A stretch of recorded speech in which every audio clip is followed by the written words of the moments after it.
What's up, YouTube? It's a great day to be in the shop because we're going to be making something that I really dig, which is our own custom molding. This is an end table and it matches a console table I built a few years ago.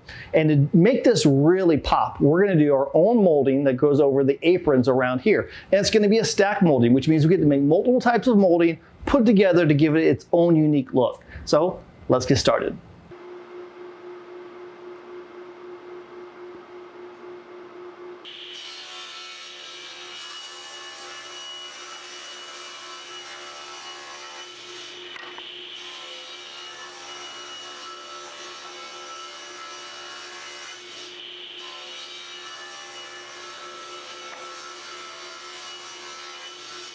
I'm over at the router table and this is where we're gonna make our first type of molding. And what I did was I put a large crown molding bit into the router. Now, this bit is way bigger than what I'm actually gonna use for my table. It has a really large profile, but we can go ahead and route our boards with this and then take it over to the table saw and trim away the parts we don't want. And that leaves us with the molding that we do want.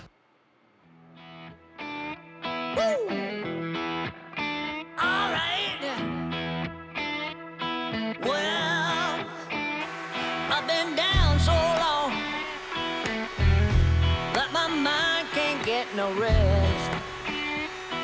No, no. I've been down so long that my mind can't get no rest. No, no. This ain't easy, darling, 'cause the devil's on my trail.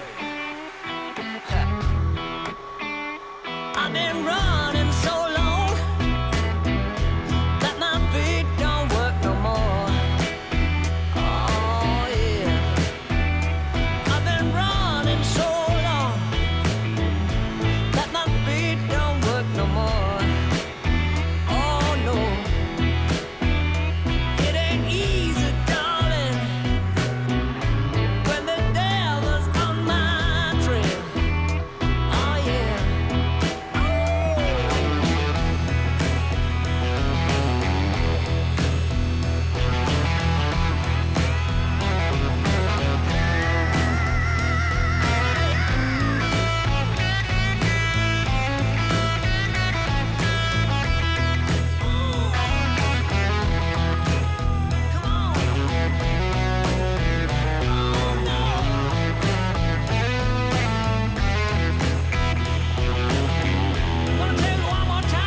our crown molding's done and I like it, looks good. So the next step is to add another molding to it. That way we can start compounding these things. And what I love about doing your own molding is that you can do whatever combination, whatever you want. You can do roundovers and curves and all kinds of cool stuff. What I'm gonna do is I'm gonna do some dental molding. So under this part right here is gonna be dental molding. What I'm gonna do is I'm gonna take a bunch of these scraps here and I'm gonna cut them down and plane them down and get them to the right thickness so I can start cutting all of my dentals. Dentals? What's the plural of dental? Dental moldings? Dentils. It's probably dentils.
With our molding cut, now we can see what it's going to look like. So with the crown molding on there and then the dental molding underneath, I know that's the look that I'm going to go for. So hopefully this video will show you that you can make your own molding. You can do anything that you want to do. You can add different things and it's going to give you your own unique look to your furniture. So hopefully you enjoyed this. If you did, please subscribe and hit the bell notification because I put out videos all the time. You're going to want to know whenever that next video gets posted. And until we meet again, get in your shop and build something awesome.